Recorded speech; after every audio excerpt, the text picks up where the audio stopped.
If a woman is single for a long time, like 2 years, 3 years or more, it ain't because something's wrong with her, most likely. More than likely it's because she's intelligent. And that's not to say women who are in relationships or marriages or that get in these relationships quickly are just dumb. What I'm saying is intelligent women, they have the smallest dating pool because they have the least amount of tolerance for BS. Like an intelligent woman cannot stomach a man who can't teach her anything. And because she's intelligent, there are very few men who can. An intelligent woman can't tolerate a man that can't mentally stimulate her or that she has to explain every little thing to. An intelligent woman, she's the most likely to be insulted by a man who thinks that he can play in her face like she's dumb.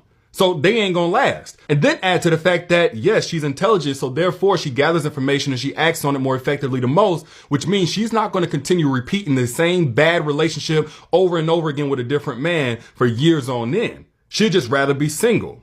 And then intelligent women perform better in the job market and have more successful businesses, so they're the least likely to depend on a man to be their meal ticket.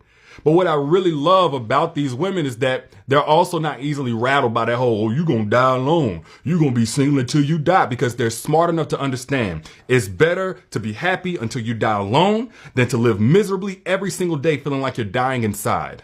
When a man is unhappy with himself, he will project that onto any woman that tries to love him. He'll literally ruin her happiness because he can't find his own. He may be attracted to her light, but then he's going to try to dim it if he's afraid to work on his own darkness. Or he may be drawn to how well she keeps herself up, but then let his insecurities push her away because he realizes he can't keep up.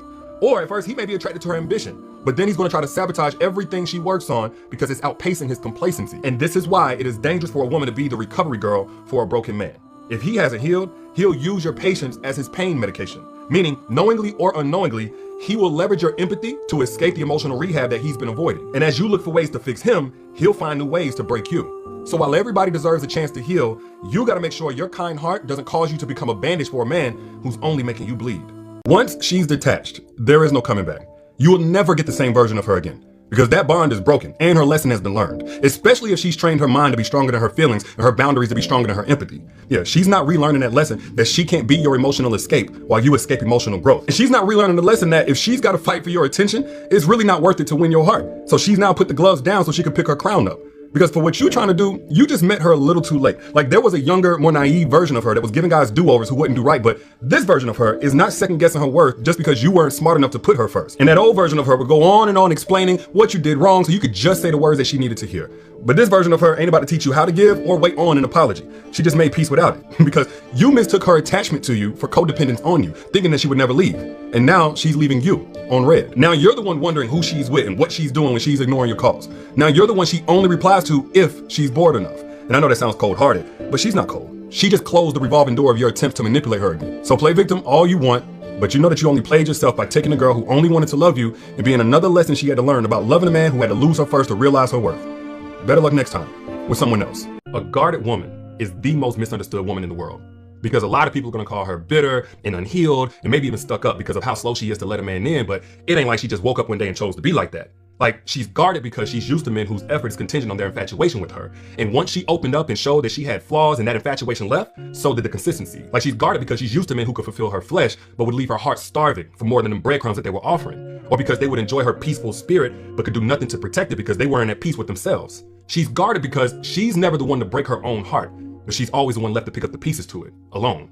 So again, it ain't like she just wants it to be that way, but that guard that she has that everybody shames her for is the only thing that's proven to keep her safe, in place of the men who came along and promised to but couldn't. Bruh, y'all ruin the calmest women and then call them crazy when they react. But pushing somebody over and over again to the edge until they finally go over, that's not crazy. That's cause and effect. That girl came into the relationship whole, and you fragmented her with partial truths. And she started off with plenty of patience, but you mistook that as a permission slip to play in her face. Now she's unhinged because she showed you playtime was over. Maybe she did come in with some triggers from her past trauma, but you kept pulling those triggers until she finally exploded. And I'm not saying it's cool that she disrespected you, but let's not pretend that was a coincidence when the truth is you first lost her respect by allowing other women to disrespect the relationship, meanwhile making her look dumb for being out here speaking highly of you as if you're a respectable man. And the irony is, she tried to avoid letting things get to this point where you could label her as the toxic one. Like, she stayed quiet, but you ignored her. She spoke up respectfully when something didn't feel right, and you invalidated her.